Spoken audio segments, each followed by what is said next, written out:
The driving mission at Go Sports is to bring you the best paintball content and broadcast in the world, behind the scenes, in the pits, and on the field.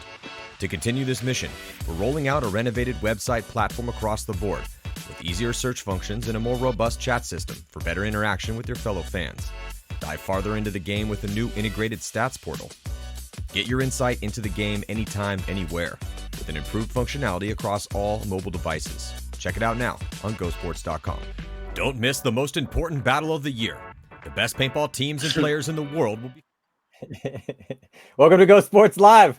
I'm Matty Marshall, and I got my Russian hat on because we got one of the best Russian players in the world on the show today, Pavel Karsliev, a.k.a. Pasha. This was a gift from Kirill back in the day, and before we get things going, Pasha, I know it's nighttime over there. It's morning, a little early to get started, but Nostrovia. Yeah, Nostrovia. Okay, it's a little warm here to be wearing your guys' winter hat, so I'm going to switch back to the San Diego hat here. Just before we get rolling, everybody, we got Go Sports Tactics dropping. Episode 1 is already dropped. Kyle Spick, I'm going to be filming episode 3 with Keith Brown. Archie Montemayor was episode 2.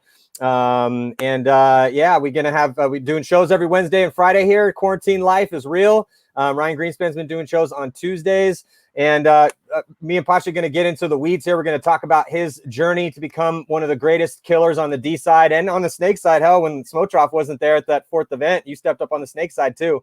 So definitely want to hear your story. Episode 2 of the Impact series is gonna be dropping as well soon. We're gonna keep things rolling here in the quarantine life. So first of all, we were talking a little bit about this before we went live, but how's everything with the quarantine in Russia right now? Now, really so strange situation. We don't have like this situation before because our rules like a citizens so close, so tight. And we don't have a time for spend with the family. We just need to sit at home and making the online training or something like that. We can go in grocery shop, but for our health, very better to delivery. And we just speak with the family and with my team and some friends just online. It's like an online time now. Yeah, that's the world we live in right now, at least for a little bit longer. Here in California, they are starting to, we were talking about this too. So things are opening up a little bit. We're not quite back to normal, even close to it yet, but they are opening up parks. Golf courses are starting to open up in different cities. But it's still, you can't go to many parking lots at certain parks aren't open, so you can't congregate there. And they're really, still discouraging. And then all the restaurants and bars are still closed. But there are a few things here and there, and our curve is starting to get flattened a little bit. So, and that's kind of the story. It's a little bit different everywhere here in the States. Obviously, huge country. Russia is obviously a huge country too. It's way bigger than the United States as far as geographical location is concerned. I mean, you guys have like 12, 14 time zones or something crazy. But you're in Moscow. Well, before we jump into your story here, let's talk about that online training, because you guys had started to do like a Russian pro school type thing. So talk a little bit about that, because you guys are still doing that online, right? Yes. We're thinking about online before coronavirus, and now we catch the really good moment for making this school, because USA people so want our classes, and this is best choice for the teach some guys for maybe homework, not really good people, really good shoot people, but this is enough in our situation. Online school, really, we mostly share our experience, like we discussed about layouts, how we play, what we making mistake, what enemies making mistake. We discuss some moments, and plus we teach some how you need to grab the gun, how you need to making come outs, and little bit physics also, of course. Yeah, because we've had different guys that have played for the Russians over the years on the show before, Americans that have gone over to play with your squad, and then we've had Kirill on the show before to talk about your training a little bit. But it is funny because over time, everyone would always joke that you guys would be, down in the dungeon. It was either like and when we pictured it in our heads of what the training for the Russian Legion would be like, it was like you're down in a dungeon and it's like just this crazy place where it's like a straight medieval warfare down there, and that's what made you guys so tough. Or it was like the scene from Rocky IV where the scientists have their clipboards and they're like shooting you guys up with steroids, and they're like, if he dies, he dies, like that sort of thing. So why don't you talk a little bit about what the Russian kind of like, because that you guys are legendary for your gun skills, the running and shooting, obviously the way you guys are coached, the play calls that you make, how the organization is run. And the Russians really, you guys took it to another level. You've been in this program for a little bit of time. I mean, it's interesting because I love success stories like yours. You're not a kid, you're 28 years old. So, and you only in the past couple of years have got to the point where we're like, oh my God, who is this Karsliev guy? Cause he's just killing people out there, and you really earned a lot of respect these past 3 seasons. But you've been on and training with the Russian Legion in one way, shape or form since 2013, I believe, right? 13. Yes. This is last year with the Russian Legion. Mm-hmm. Yeah. So, so if you could just maybe, talk a little bit about what you think separates the Russian style of training and what you and historically kind of what you guys have done to prepare yourselves and your players, because you guys have taken a lot of guys that have athletic tendencies. They're quick, they have quick reflexes, their physical attributes as far as them being an athlete are already kind of high. And if they have the right mentality, because not everyone makes it, even if they're fast, that's not the only thing. But then you guys build this certain mentality in, and then the best will play. And it's a pretty cutthroat system too. I mean, the way that you guys run it, it's not like necessarily, I mean, correct me if you think I'm wrong, but it's not like who you're friends with. It's really more of like who's getting it done out there. It's very, very utilitarian, very like, well, it's the greatest good for the greatest number. Whoever's the best, that's who's going to play at this given time. So even it could be you, it could be Spotroff, it could be whoever. But if somebody's getting shot a bunch, then you're going to get that next guy out there and he's going to get some spins.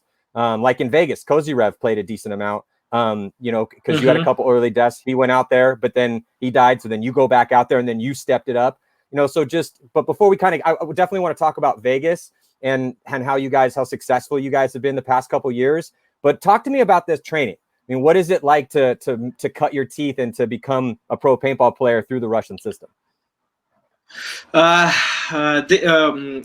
Russian people and Russian Legion don't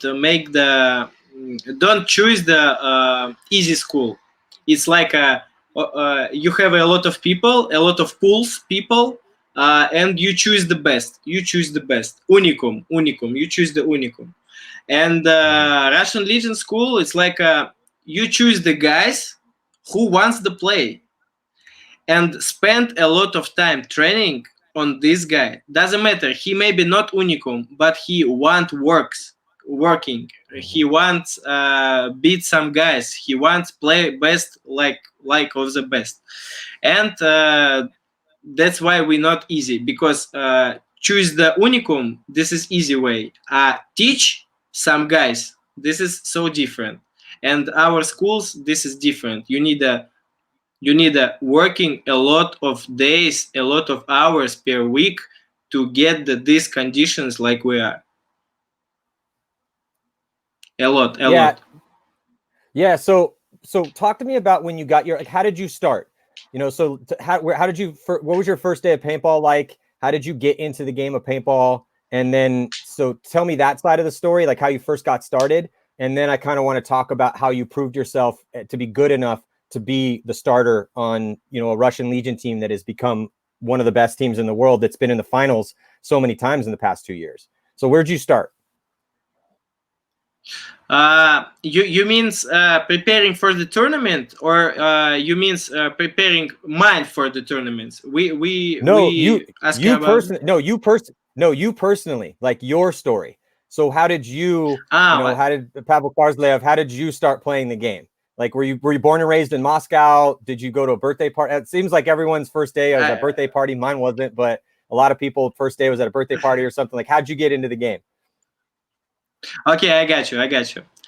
Sorry for my best English. And your English is great, dude. It's better than my Russian. So That's you. You every time send me this answer. It's true So though. It's true. my pleasure, my pleasure, sir. Yes, I know this is true. I start play paintball in 9 year. In 9 year, this is 17 years ago. When I was young, we have close to home children's school paintball. I really once tried to play paintball because I looked in TV and some short movie. I see the short movie, and on this movie, guys playing paintball, and for me this is so interesting. And I try to find in my square where can play. And my father give me the number of this children's school, and I go. um, I going on the training 3 years, and after I know about Russian Legion. uh, for me this insane information, because I don't know about professional paintball school in Moscow. And those guys going in America play paintball, wins in America. This for me too so strange information, because what this is American like American grow up this sport, and our guys beat some guys in USA. For me is total change the mind, and I want to go in Russian Legion. And in 2007 I joined the Russian Legion young squad. We have in this moment the general squad, 10 people. We have a second squad, it's like a dark legion, maybe you remember. And we have also the young squad, like a double. It's preparing children for going to second squad and the main squad. And I start going to the training in 2007 till 2013. And after we go in art house, spent 1 year with this team. And after I play in RMG, maybe you know RMG Symphony. This is Slovak team. They play in Europe. In D1, we in 2016 beat all the team in our division. We don't lose the 0 matches we lose in this year. And this crazy too for me. Division 1, it's not so tough division, but this is the result, I think. And 2017 we connection with Russian Legion again, and now we working together, and I so happy from this work, because my eyes is opening more, my mind is opening more, and I understand what guys means when he said me some things about why you're going out. This is our team. This is team build you, and something like that. And I understand. And now we're working together, and this team for me is like my heart. We have some problems, we have some good things, but it doesn't matter. We're together. This is important. Yeah. So when do you think, because again, it's like you've been playing since you were 9, and then you got on the team to play with these different squads, but you've become one of the main parts. So at the starting 5 that the Russians have put out, you're one of the core members of that starting 5. Don't get me wrong. Everyone that plays on your team, like every guy that's rostered on the Russian Legion, is an amazing paintball player. Some guys get more playing time than others. You can't play. Most guys aren't going to play every single point. Malloy pretty much plays almost every single point. You and Smotrov mostly will almost play every single point, depending on how you guys are doing. And then every now and then other guys will get in there. But, like Cozy Rev got a couple spins in Vegas. You had Polnikov on the team, but I guess he left the squad this year because he really wasn't getting a ton of playing time, and he wanted to play more, even though he's really good. But that's how hard it is to be one of the core members of a Russian team. So if we just go back to 2018. So it's 2020 right now, obviously. Last year, you guys, you were outstanding, and you guys became the best team in the world before X Factor took over. But, you know, at the beginning of 2018, it was a 6th place, a 4th place, an 8th place. And then there was some sort of transformation. So because you guys went from being one of those teams that, you know, and you guys had won an event before that kind of put you guys back on the map the year before that. And then, but I remember that was a huge win for you guys because it had been a bit of a struggle before then. So kind of before we talk about what's going on right now with you guys these past few seasons, what do you think was the difference? Because, you know, you had the French mercenaries that came over. They were great. You know, you had Colombo and Bravelon and you know, those guys are great. Loic Villot. It was awesome to watch those guys play because I really thought they helped kind of bolster the ranks while while Smotroff became Smotroff, while you guys really started to become the players that you are now. But what motivated you back then to kind of want to be in that starting 5? Because, you know, you went from being a guy that, you know, not a lot of people knew. I mean, we knew, like, I'd heard about you before, but you weren't a star yet. You know, you weren't somebody that, I don't want to blow your head up so big that I'm going to have to be like, oh, Pasha, I got your goggles. They're right here. You know, like it's you know, but you are one of the most important guys on the field for your team. You're one of the best Dside killers in the sport. And when Smotroff couldn't make it to that event where his knee was hurt, you played on the Snake side and you were in the running for the Top Gun. You might have won that golden barrel on the Snake side if you guys hadn't got knocked out on Sunday when you guys got knocked out. But let's go back a little bit to when the Russians went from being a team that's making every Sunday still and they're in contention but not really like a threat to win a bunch of tournaments to being in the finals because in the so now from 2018 into 2019, you know, then you guys went, you were 2nd overall. You almost won the series title, that crazy game, which I want to ask you about. But essentially you went, so if we go from the end of 2018, 1st, 2nd, into 2019, 4th, 1st, 2nd, 5th, 2nd, and then a 2nd at this last event in Vegas. Like, that's an insane run right there. So, but it all started, so what was the change? You know, how did you guys go from being that's, you know, a team that's getting to Sunday but not really winning tournaments to being a team that's in the finals like 6 out of 7 times? Or, I mean, I could count it up real quick. I have it in my notes, but I just, you know, what was the difference? Do you understand what I'm saying? Yes, I understand, Matty. Now changing. This is natural process when when team spend a lot of time together. They try understand each other. Chemistry is working also, and we together understand which problem we get if, for example, doing like this or doing like this. And this is problem sometimes happening same thing, no, same problem, same, not different. And for example, I'm sorry, Leo.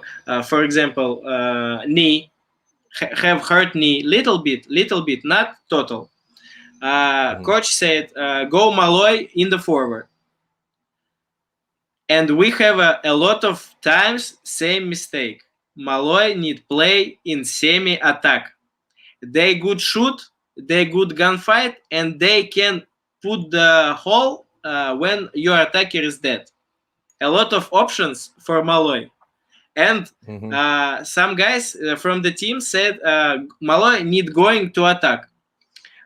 This layout from Las Vegas, Snake side, so dangerous. A lot of gaps between bunkers, a lot. And when you're going when you're going from the base to the corner, for example, you have a lot of gaps to the get shot. And when you go, this is 50-50. And when we can lost Malloy in 50-50, we cannot give the chance our enemy. So Malloy need play in semi. And with in the team, we make the decision, don't changing.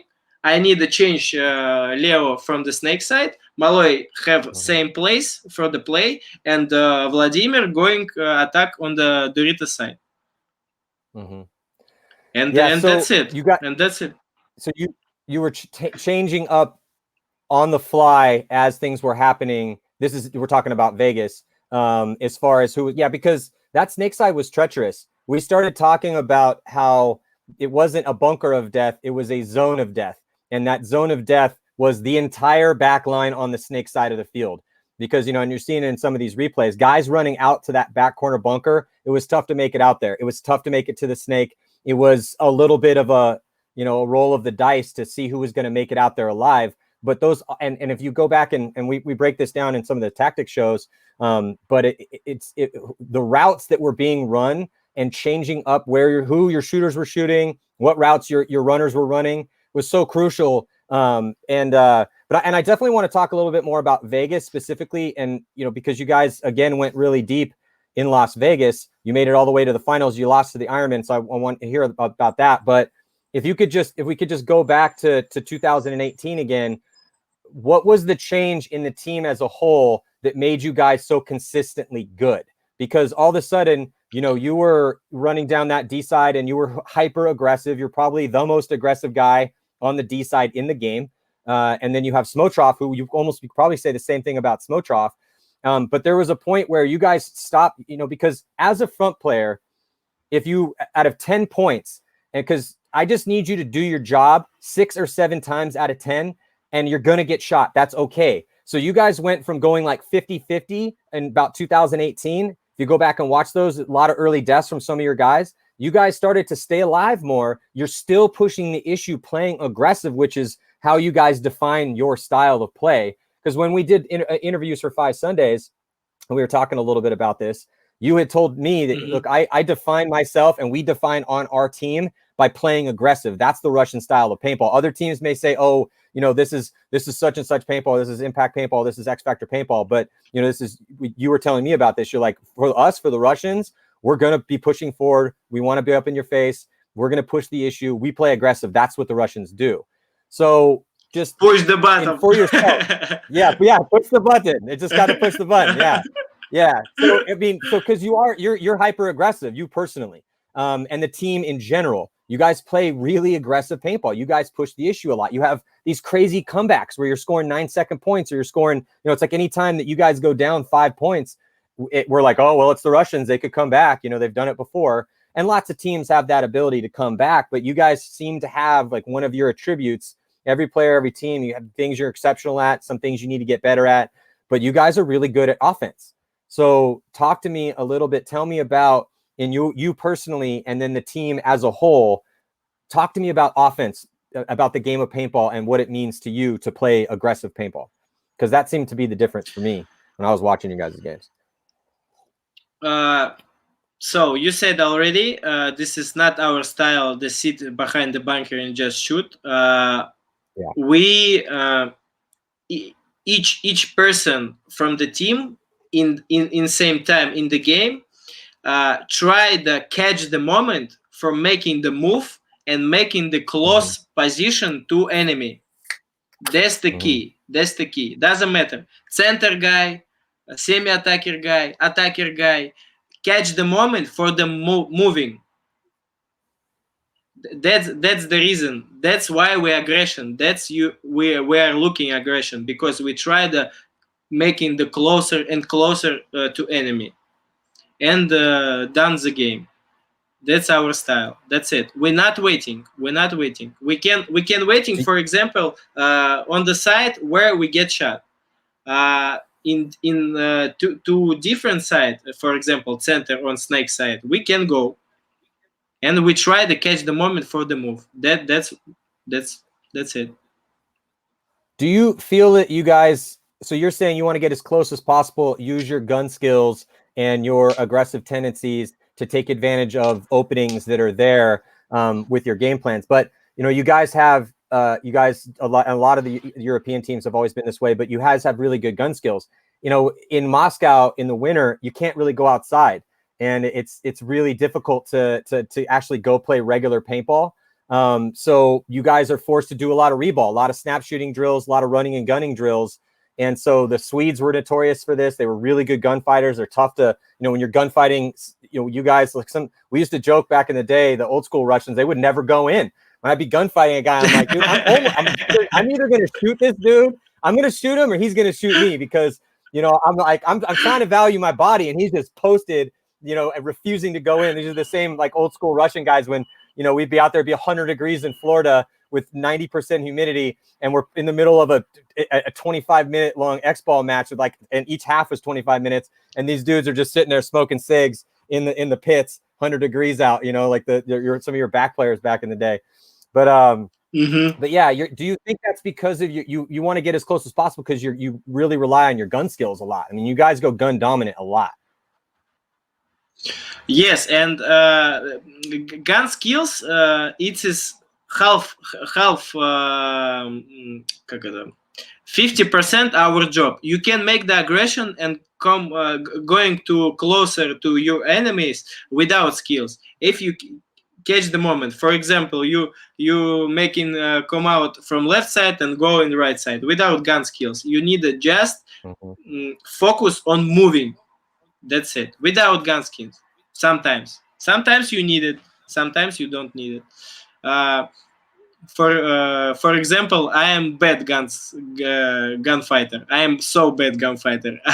From the back line, I 80% I get shot if I start gunfighting. Maybe in the middle, maybe short distance. This is better for me, but long distance not for me. That's why I going forward. That's why you gotta get close. You gotta get up the field. Yes.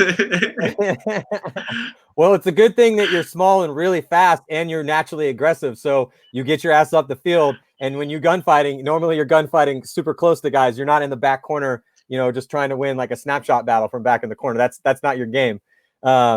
It's just interesting. Stylistically, look, I mean, every single good paintball player and every good team has to have multiple tricks in the bag. But at the same time, you don't become necessarily the best. The best teams will always have certain guys that are really good at certain things. Billy Bernaccia is not. Can he play defensive? Sure. Is that what he normally does? Is that what he's best at? Absolutely not. He's good at pushing the issue. That's why he's been one of the best snake players for over a decade. And you could just go down the list. Alex Goldman, I don't want to see Alex Goldman hiding in the back corner bunker with Mouse gunfighting across field. That's not why he's getting paid to play paintball. He's getting paid to get his ass in the snake and get down the field and shoot 2 dudes in one single point, or 3 dudes or 4 dudes or whatever. That's why he's one of the greatest to play the snake side. Same with you. I feel that you're one of the best out there on the Dside right now, because you're not scared to attack. You take ground. You're always, if you put somebody in, you make that move. You're basically one of the best at looking at those windows of opportunity and then taking advantage of that window of opportunity. So kind of think that maybe the last question from like a skills perspective before, because I want to talk about, how you guys had done. And we were seeing some of those highlights courtesy of Die Precision that it was Carl Pointer and Julian Winans put together, because it was you and the Ironman in the finals. So that was kind of cool. And I do want to get your thoughts on the Ironman's performance. Yeah, it was. It definitely was a historical moment for sure. Yeah. And then also before I forget, before we kind of get into the weeds on this a little bit too, we also have the April Madness going down right now with the fan wagon votes. The finals week is set. It's going to be Ronnie Dizon, Greg Sewers, and then also Archie Montemayor versus Chad George, Fedorov versus Yosh, and then Mouse. We were just talking about Mouse and Nick Sloviak. It looks like Nick did take the support players victory 55 to 45%, which was a pretty close vote as far as the fan favorites out there. So definitely check out my fan wagon and get your vote in for the finals week. Okay, so you guys have been in a ton of finals performances here in the past couple seasons, and it's been fun to watch. Why? Because again, you guys are one of the most aggressive teams out there. You've got some crazy comebacks.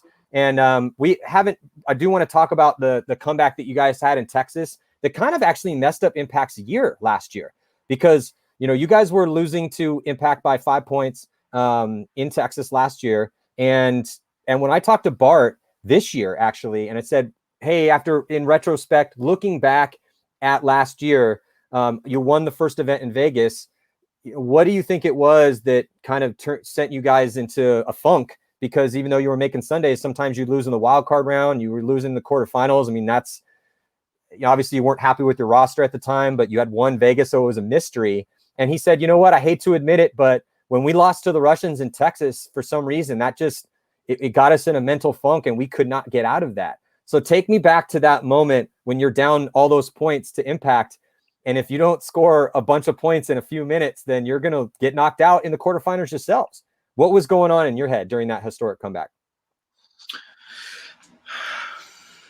Now, in this moment, especially, for sure, in all the heads in our team have a mix it up. Don't understand what's happening. A lot of pressure in your mind, and we just making the little meeting in the pit zone before we have a time to rest, to refill parts, something, and we just try explain what we need to do now. And this moment when we together point the fingers in the map, in the layouts, and try to find a way how we need to win, and we working together. This moment so important, working together. Each person in the team try set what we need to do, and we catch some important moment in our things, and we build the map how we win. And for hours, this is together working moment. For me, so majority. Kirill loves said majority up, and we said no. Without cup, we don't go back at home. How I look in the mother eye? How I just hands down, and that's it, and go back? No. Without fight, we don't go back. We need a fight, and also push the button. Gotta push the button. Yeah, that was funny, but that's true though. That's really what you gotta do. You just gotta push the button. But how to get to the button is the crucial part. So when anybody that's ever watched any tournament paintball, in order to come back, you have to have. We talk about it all the time. You have to have a staggered attack. Because if all five guys start running towards the guys that are in their bunkers at the same time, that's not going to work. It's about tactically coming up with different ways to move players up the field at different times. Obviously, you don't have a lot of time to dilly-dally. There's not a lot of time to pause and think about it when you're trying to score 30-second points out there. And again, you guys were able to put that 9-second point on the board. But since you're one of the fast, runners that's going to go out wide to draw the guns, talk to me a little bit about the strategy, because that's a lot of times the guys look at other divisional teams will go back and watch your guys' games to try to figure out when they go down what they're supposed to do. And I'm sure you probably get this question a lot. I don't know if you do, but people should be asking you this question because you're on one of the best teams at it, is when you go down 4 points and you only have 2 minutes left and you are forced into a reckless attack. How do you do that? What's the best way to do that? And so yeah. So I got another question, but what do you think about that? We calculation time with the we can get the point. For example, in half minute, we can, and we remember last point, how they shoot, how they lock it, how many people on each side, or something like that. And we, after this thinking, we understand, for example, center is opened. For most open center, we need to go wide together with Leo, for example. We go in the wide and we shoot in the center. Nobody looks on the center because all the guys shoot wide guys. And in this moment, our center going. After this, we going, because after hours moving center, they focus on the center because last moving in the center. No, something like that. Step by step. We're playing in turn the battle enemy. But then you will change it up, because you're not just necessarily running the exact same staggered attack game plan all 4 points.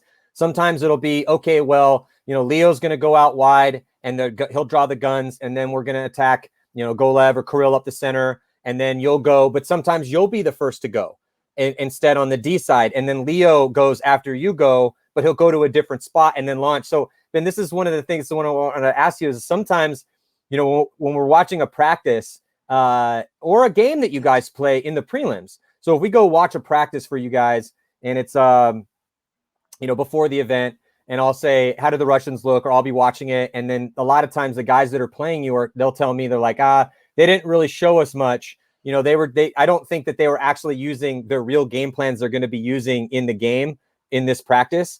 And then also when you guys play damage, so you guys played damage twice at the last event in Vegas, and they beat you guys in the last game in the prelims. And then you guys beat them to move on out of the quarterfinals. So the question was, do you guys hold back? Do you have your game plans? You're like, we're not going to show them this game plan right now. We're going to keep that one in the bag just in case. Because what happened in the prelims when you guys went blow for blow with damage, it was point, but then they started running up the score a little bit, and there wasn't a lot of time left. And we're thinking, this is when we're going to see the famous Russians here start trying to launch a counterattack, and you guys didn't really do it because you didn't need to. You're going to go in anyway. You're going to get the victory, and then you're going to move on into into Sunday, which is the most important thing. And then I talked to Jason Edwards afterwards, and I said, dude, I don't think that, once you guys went up 3 points on them, I don't really think that they were trying after that, because sure, they're trying, but they weren't like trying like it's Sunday and we're going to try to run 30-second points. So do you guys hold back sometimes? I mean, I'm guessing you got to, right? I think like every team does, right? Yeah. What about damage? I talk about last game when we win. What we change? This is interesting, yeah. Yeah. Well, yeah.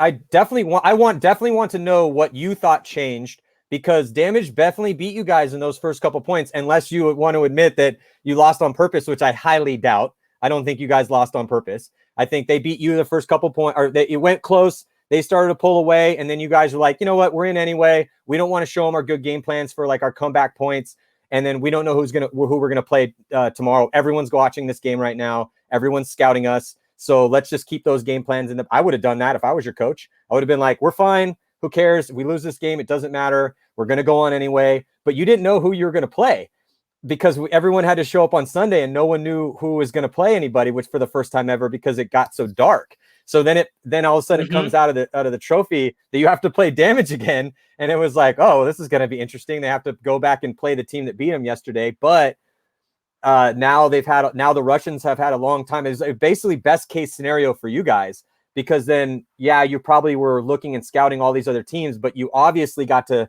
go through a whole game with damage. And so it, as far as the mental work was concerned, it wasn't as much mental work because you just played that team. So now you're like, oh, okay, we're just going to play these guys again.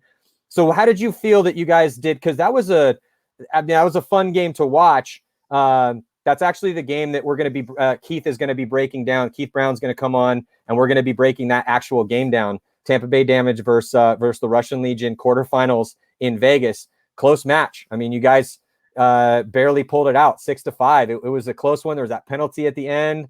It got really exciting. So how did you feel that game went down from your perspective? I think the most mistake I played before when we preparing to the Las Vegas. I play a lot of points, a lot of the main position on the Doritos attack. And we change in the prelims, and all the prelims I go at attack Dorito side, Snake side. But my opinion on the Snake side against damage, I play like a not good person because I have a lot of mistake on this layout. Snake side, this is main side. I don't understand. I don't understand how we need to play. I don't find the key for open it door damage Snake side. Kid really fast, really good, really shoot. So good. And after prelims, we change. I go in my main position, and guys with the Leo and Malloy playing on the Snake side. The mostly time guys play on the snake side. They know how you need to play. And after this changing, our construction is working. Semi-attackers guys really good shoot and take the center, and we don't lose the body from the break. We try, and we shoot a lot of bodies from the break. That's why we win. That's why we win. Well, we come back in the hours. Yeah, they shot bodies too. I mean, that was that type of field. That's the moment when, look, the game starts 5-on-5, but some layouts, it can get chaotic off the break depending on how things are situated. And this was one of those fields where, look, your bodies are going to drop all the time. It's paintball, man. You're going to get shot, but the frequency, how often those bodies drop and then where positionally everybody is after those deaths happen, who needs to make what moves. I mean, to me, that's one of the most fascinating parts of the game, is that to me, a paintball game is kind of like a play or a movie. When you write a movie in a script or your play, there's a 3-act structure. You have the opening act, then where most of the drama is going down, and then the finale. And that's a paintball point and a game in general. Mm-hmm. So you have the initial, engagement where everyone's they crash into each other, and then you see what happens after that. One team has an advantage. Maybe it's 5-on-5. Maybe the other team's down. And then who's going to make what move after that, which is the hardest part of the game. And then the finish, who's going to actually pull that off. So each one of those has dramatic moments. When that game against Damage, it went back and forth. I mean, which is why it was so close. And then you had that, you had obviously the penalty in there, which made it crazy at the end. But then you guys, so you take that win and then you go on. And this was, I thought, a really big win for you guys. Now you're playing Edmonton Impact. Impact looked really good up into this specific game. They beat up on Uprising. They beat up on DMG. This is the prelims. They beat AC Diesel by 2, but then they demolished Houston Heat in a mercy rule win. They barely beat AC Dallas, but that was a fun game to watch. But then you guys smoked Impact. So Impact was looking like the favorite again until they matched up with you guys in the semifinals in Vegas. What do you think was working for your team against Impact in Vegas? Paint, fly good. Our shooters good shoot because snake side from Impact not working because they get a lot of shots from the snake side. This is main key, I think. And we still live in the Dorita side, and we try to mix it and making different after break, and we try attacking each side, center, snake side, on Dorita side. But I think the main thing why we win, big majority, no pressure in the mind because we're relaxing. I don't know why. This is natural process, and shoot body from the break. That's 3 main thing. That's my opinion. Yeah. And then you guys go on and you play the Ironman, and that was another game that was pretty close. You guys ended up losing by 2, but the Ironman, they were the big story of the event. The Ironman hadn't won a tournament in 10 years, over 10 years actually. And obviously one of the most legendary names in the game. They have won world titles in 3 different incarnations of that specific squad. It's the longest running pro team, but it had been, a real long time, obviously, since they had won a tournament.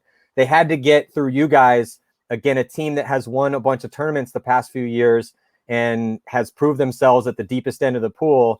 And you guys were the huge favorites, but they ended up beating you guys. What was going on in your mind during that game? Because they started running up the score pretty quick in the early part of that match. We in final game against Iron Man, little bit speech. We making practice before tournament with Iron Man. We play before tournament with Iron Man. It's I remember good. We win mostly points against Iron Man when we practice before tournament. And on the tournament, we understand how play forward team without cross shoot.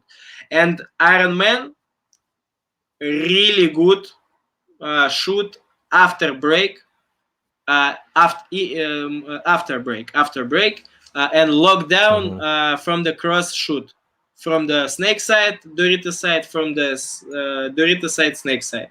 This is crossfire. So difficult for us, and we don't adaptation, I think. And I have a lot of mistake. I have a 2 penalty in this match, and I think I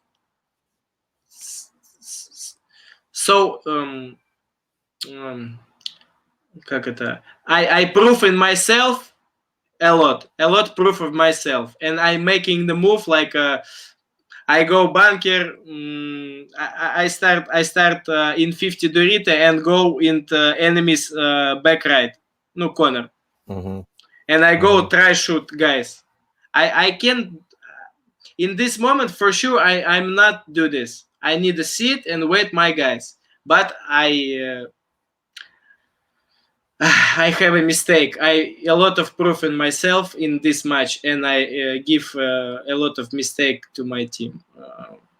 That's why I think that's how hard it is at this level, though, because you're running such a fine line.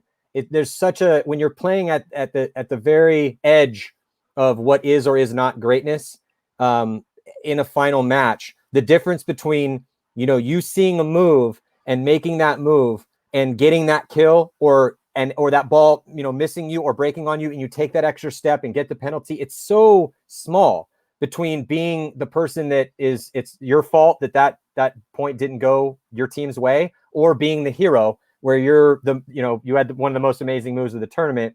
But that's what makes paintball special. So, and I know it's frustrating to be in those moments, to have that weight on your shoulders, to be a starter on one of the best teams in the world in a crucial moment, and you see that move and you don't want to second guess yourself, because looking at that specific move, if you do wait too long, if you those are the guys that don't get to play in the finals. So that's why I would, when I'm talking if you're ever coaching teams or coaching players, it's like, yeah, if you make a mistake, you want to learn the lesson from that mistake. But I don't want to beat my guys up mentally so much and say, oh, you're stupid, you shouldn't have made that move. Why'd you make that move? You ruined it for us. Like, you can't really do that, because that's not really positive, because I want you to see moves. I want you to make moves when you see them and not be tentative, because tentativeness is going to, tentativeness is never going to win tournaments unless it's a super defensive layout. And we haven't really had a lot super defensive layouts the past couple of years. So it's like, that's part of it. Sometimes. Yeah. Sometimes if you see the move, you make the move and it doesn't work out. Hey, but the guy in front of you, I thought that Corey Hall, so many guys had a really good tournament, but you're on the Dside, and Corey Hall, who played in front of you, your opponent, there was a couple of guys that were spinning over there, but LJ Parrish on the snake side played amazing for the Ironman. Nick Sloviak got to play every single point. Can I say, sir? Yeah, go for it. Can I say, sir? LJ Parrish, best tournament, and Ironman best pickup. A-Rod best pickup. Yeah. I wanted to get your thoughts on that, because you've played against those guys for a while. I mean, Parrish has been around for a bit. Obviously, A-Rod has been around for a long time. Nick's been around for a long time. Corey hasn't really been around for a long time, but he was on Elevation, got picked up on Ironman, didn't get a lot of playing time. But a lot of those guys, Parrish, LJ, A-Rod's been a star for a while. There's a reason why he's getting paid. Nick, he's been a star also for a long period of time, and he's been on a lot of top teams in the world. So we know that Nick Sloviak's good given his opportunities, and he proved it by playing every single point pretty much and playing well. We know how good A-Rod is. He won the MVP. But the big guys where I was like, wow, where I was just like, good job, man. You went from here to here. This is how good you were before. And then you just proved that you're better than, you're now, this is what we're going to expect out of you, and you've been in that position. You've been in that same position where, no one knew that you were going to be as good as you are. You had to go out and prove it. You had to go prove it to your coaches. You had to prove it to your teammates. So to see Parrish, particularly because he played so well, but Corey Hall had an amazing tournament on that Dside, and he was playing in front of you. But yeah, I wanted to get your opinion on what you thought about it, because people kept asking me. They said, oh, well, why did the Ironmen win this tournament? It was like a mystery. It's crazy. They haven't won one in 10 years, and they just put the team together on a rebuild, and like now they're going to beat, they're going to beat the Russians in the finals. Like no one thought that was going to happen. I mean, they had to go through X Factor, Revo, and the Russians and you guys in one day and win all those games to win the tournament, and they did it. It was really impressive. So I just, before we signed off, I wanted to get your thoughts on that win and those players. So I just thought that it was, kind of a cool thing to happen. But talk to me about that. Pasha, talk to me about that moment. You're a younger guy, or you're an unproven guy. You've been around for a little bit. People know you have skills. People know you could be good, but you got to break out of your shell. You got to move to that, got to elevate to that next level. What do you like? Talk to me. You've done that. Talk to me about that. What goes on in your mind when you're trying to do that, move to that next level? In my mind, I so scary get the star sick, star sick. I so scary. I don't like this, and I think my most mistake. I try making the moment in the field, in the game, as much I can. And sometimes I want to help some guys and don't doing my job.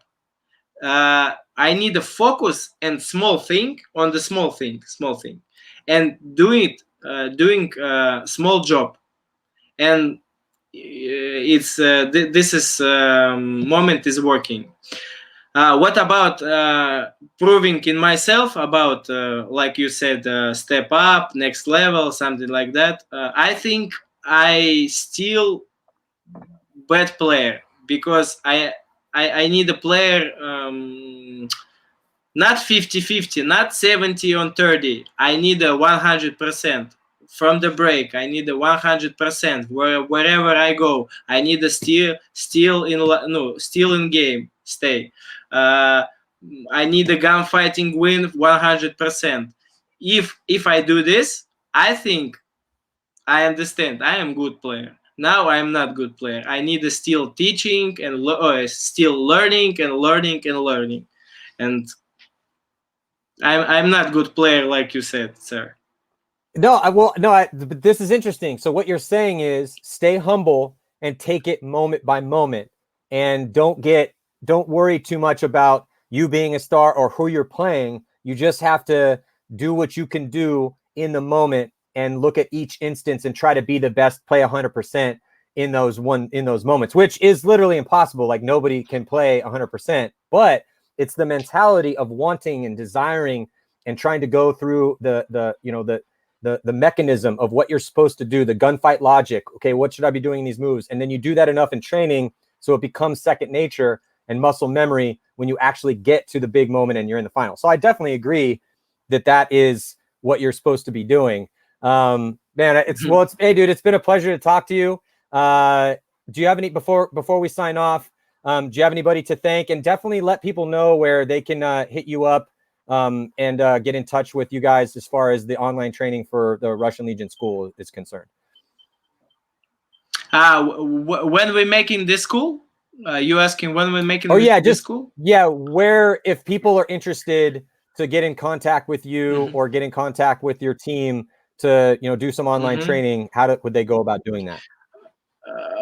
So some people who interesting can write in Instagram, my Instagram, or Russian Legion Facebook maybe, and our guys take this information. For example, tomorrow and Saturday and Sunday, 7 p.m. from Moscow, we making the clinic online for already reservation this place. So you can, I think you can look, but you don't can spend time with us. You just can look, because reservation already. No, we don't have empty spots now. But we have a training, 4 training or 5 training per week. If you can reservation for sure, spots for you. And you can write Maloy, you can write Kirill, doesn't matter. From our team, every guys can send you message about info about Russian Wave School. So join us, guys. Don't just sit at home. We need a training as much we can, and still together, because our Paintball family not big, and we need to still together, guys. Yeah, for sure, absolutely. Well, hey man, thank you so much. I know it's later over there for you guys. Was it 9:30 at night now? 9:45. Getting up there pretty late. It's like 9:41. 9:41. Yeah. Well, hey So man, close it's been a pleasure to watch your career. I can't wait you're a super fun player to watch. You're relentless on the attack. You've been a huge component of the Russians' rise back up and to be a team that, you know, is threatening for wins at every single event. I mean, you guys have made the finals so many times in the past year and a half. Love to get you back on the show again. We'll have to get you on to do a tactics episode at some point here soon. And then hopefully we'll get out of this quarantine mess. So stay safe out there, Pasha. And also, before we sign off, a big congratulations to Nick Sloviak. He was the support player People's Champ in the My Fan Wagon. We got the April Madness Finals Week coming up. That's going to be going down here. And again, we do shows Wednesdays and Fridays. Again, Pasha, thank you so much. Stay safe out there in Moscow, and I will see you guys next week. Thank you, Matty. Bye-bye, guys. Thank you.